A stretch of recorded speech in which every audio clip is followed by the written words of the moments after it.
Daniel 5:24-28. Daniel reads the words Mene, Mene, Tekel, Upharsin, and interprets them for the king. Mene, God has numbered the days of your kingdom and brought it to an end.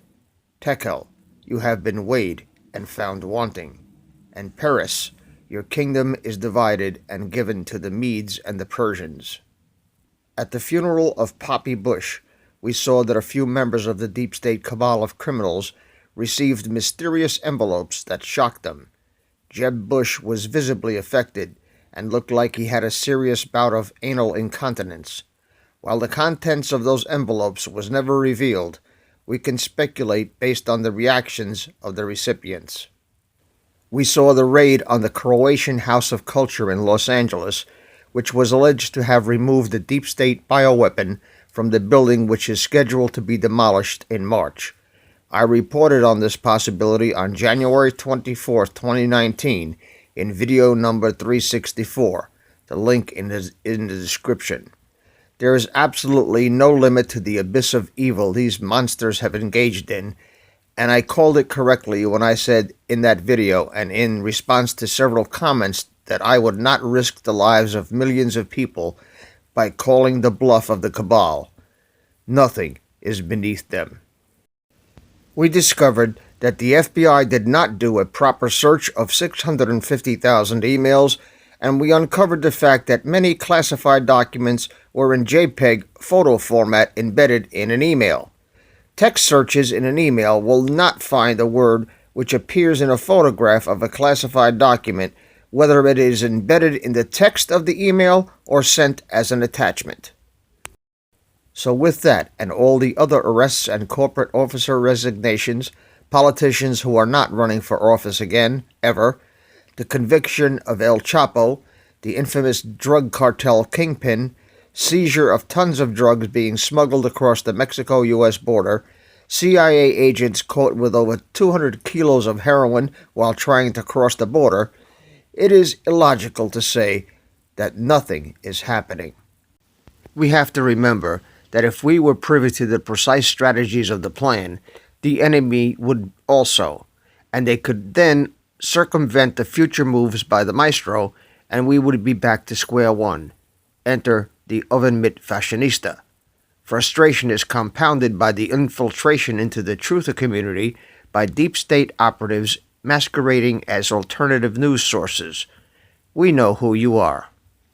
So although the mainstream media has not reported on the arrests of shadow government agents, and we have not seen the arrests of household name demon rats, rest assured that their demise is as inevitable as the sunrise. Patriots stand poised to do the job if the military or the justice system can't or won't. As a note here, Lions Republic Entertainment YouTube channel beat me to the prediction that El Chapo will be Arkancided in prison. The link is in the description section. I fully agree with this prediction and with the probability that Chapo has already spilled the beans on his political enablers in the U.S. government. However, a stabbing in the prison mess hall will certainly keep him off the witness stand. All this aside, I have to say that El Chapo is the least of the oven mitt fashionista's problems. Who should be worried are the politicians who are not so obviously tied to the Mexican cartels. I'll let you figure out who they are. Hint, anyone who does not support building the wall, which should have been done 50 years ago. So there's going to be a contest, I believe. The challenge is who can have who whacked first. Does the Chapo man contract his cartel soldiers to get to his accomplices in the U.S. government as revenge for not being able to protect him?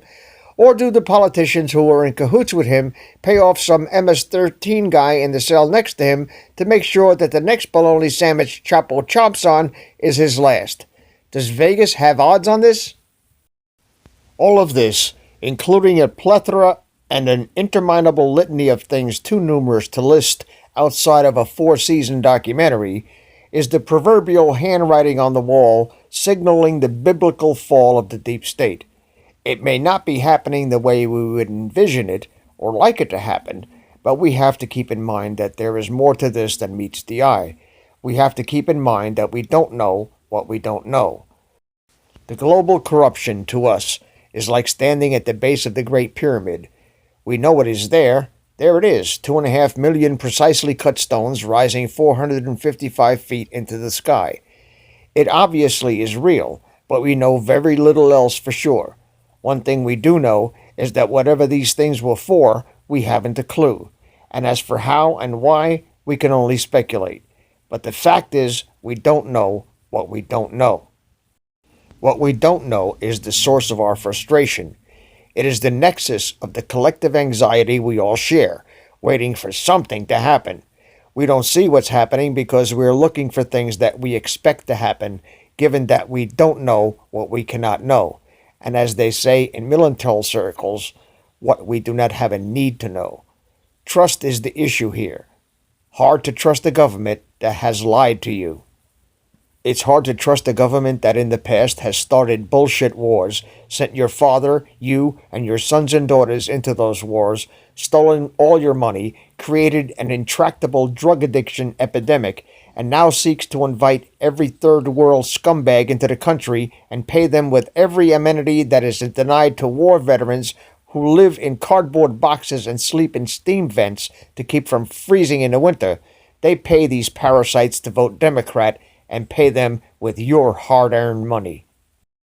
The border wall is under construction as you see and hear this.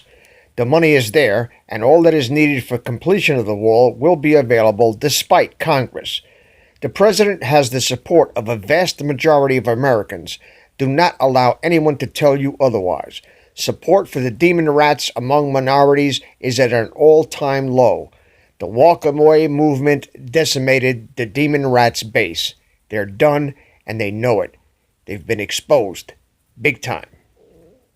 For those reasons, and to keep drug smugglers and human traffickers whom they have taken bribes and money from for decades in business, they must import those who would replace the base of voters they have traditionally exploited and oppressed and abused since time immemorial.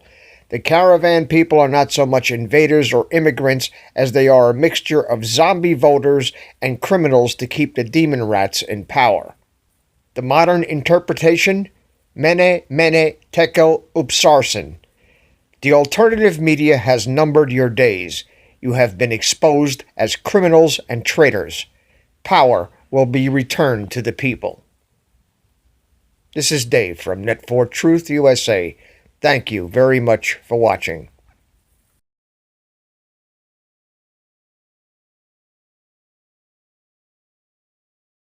Please subscribe to our backup channel, Whirlwind Revolt. Listen to chapters from my new book, Work in Progress, by the same title. The link is in the description section.